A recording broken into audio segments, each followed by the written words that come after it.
Let's go through some draw plates. These are used to reduce wire. Basically, the holes just go down just in size, just little bits at a time. And you can turn something like this, just a basic melted piece, and you can get something like this. You can either reduce the block with rolling, or you can use a hammer.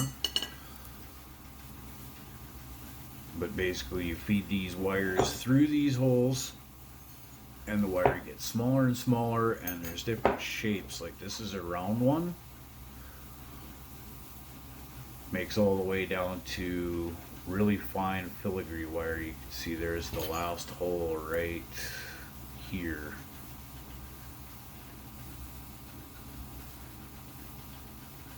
Makes about, that hole there is about 0.25 of a millimeter. Some plates are higher quality than others. This is a medium quality plate I use for just heavier stock. And you can get different shapes. This is just standard round. And you can get ovals. Right here you can see this is all the different shaped plates that this company offers.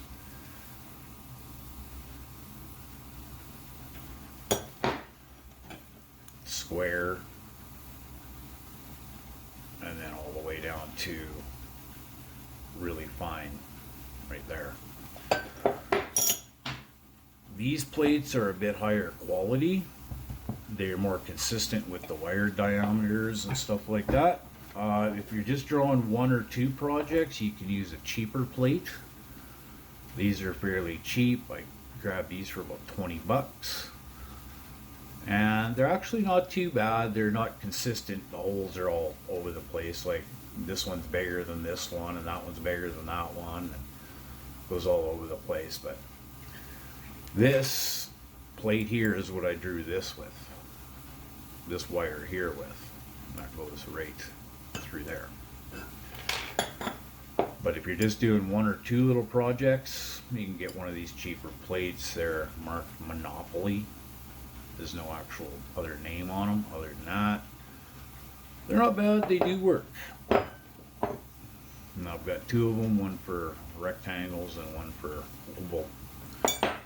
These are a bit higher quality. You can see they're quite a bit thicker. The wire sizes are very accurate all the way down. On these ones here, same with this one.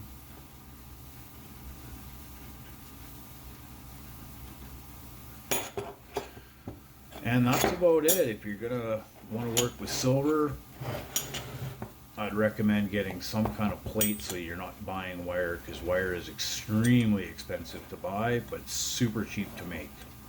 You just take your scraps, remelt them, and keep making wire and plate as you need it. And that's all there is to it.